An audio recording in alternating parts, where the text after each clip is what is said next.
ఏదైతే గతంలో బీఆర్ఎస్ ప్రభుత్వం ధరణి తీసుకొచ్చి ఏదైతే బీఆర్ఎస్ వాళ్ళకు మాత్రమే అన్నట్టుగా తీసుకొచ్చిన ధరణి పోర్టల్ ఏదైతే ఉందో ఈ ధరణికి కొత్తగా రేవంత్ రెడ్డి తీసుకొచ్చిన ఏదైతే భూభారతి ఉందో ఈ రెండిటి మీద అంటే పాతదానికి కొత్తదానికి ఏంటి అసలు తేడా ఏంటి దీంట్లో ఉన్న లొసుగులు దీంట్లో ఎలా దాన్ని ఇది చేయబోతున్నారు? భూభారతి చట్టం ద్వారా ప్రతి రైతుకి ఒక అంగుళం భూమి కూడా తేడా పోకుండా ఆర్ఓఆర్ చట్టం ఒక విఆర్ఓ గారు రికమెండ్ చేస్తాడు, ఆర్ఏ గారు ఇన్స్పెక్షన్ చేస్తాడు, ఒక మ్యాప్ ఒక సర్వేర్ గారు దాన్ని స్కెచ్ చేసి ఇస్తాడు.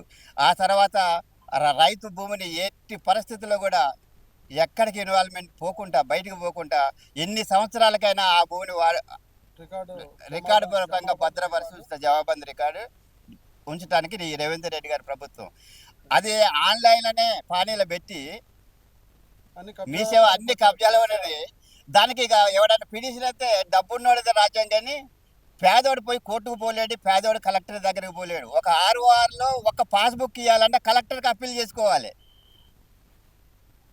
ఇది గత ప్రభుత్వం చేసింది. కానీ ఇప్పుడు ఆర్ఓఆర్ చట్టం గ్రామస్థాయి అధికారి, రెవెన్యూ అధికారి, రెవెన్యూ ఇన్స్పెక్టర్, మళ్ళీ డిప్యూటీ తహసీల్దారు, ఆర్డీఓ వీళ్ళందరి సమక్షంలో మీ ఇంటికి వచ్చి ప్రభుత్వం ఎవరి పాస్బుక్లు వాళ్ళకి ఇవ్వడానికి చక్కటి నిర్ణయం ఈ ప్రభుత్వం తీసుకుంది. ఆనాడు బాబర్ కాలం నుంచి ఈ రోజు వరకు కూడా అది నడిచింది ఆర్ఓఆర్ చట్టం.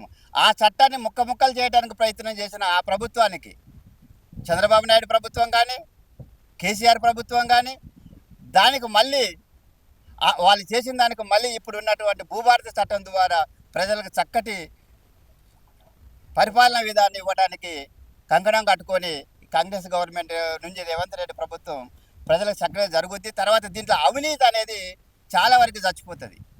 అన్ఫిట్ ఫర్ కల్టివేషన్ ఏరుతారు, కొన్ని వందల వేల ఎకరాల అన్ఫిట్ ఫర్ కల్టివేషన్కి డబ్బులు తీసుకుంటారు. అన్ఫిట్ ఫర్ కల్టివేషన్ అంటే వ్యవసాయం చేసే భూములు కాదు, వ్యవసాయం చేసే భూములకి డబ్బులు ఇస్తారు. అది ఎక్కడో హైదరాబాద్లో ఉంటాడు, అమెరికాలో ఉంటాడు, వాడి పేరు మీద చెక్కులు పోతూనే ఉంటాయి. వాడికి భూమితో డబ్బులతో పనే లేదు, వీడు వేస్తూనే ఉంటాడు వాడికి డబ్బులు. అదంతా ప్రజల సొమ్ము. అది ఆ ప్రజల సొమ్మును కాపాడటానికి మళ్ళీ ఆ డబ్బులు రైతులకే ఉపయోగపడటానికి ఈ గవర్నమెంట్ ఉపయోగపడుతుంది అనేది నా అనుభవపూర్వకంగా చెప్తున్నా. నేను రిటైర్మెంట్ పీరియడ్కి వచ్చిన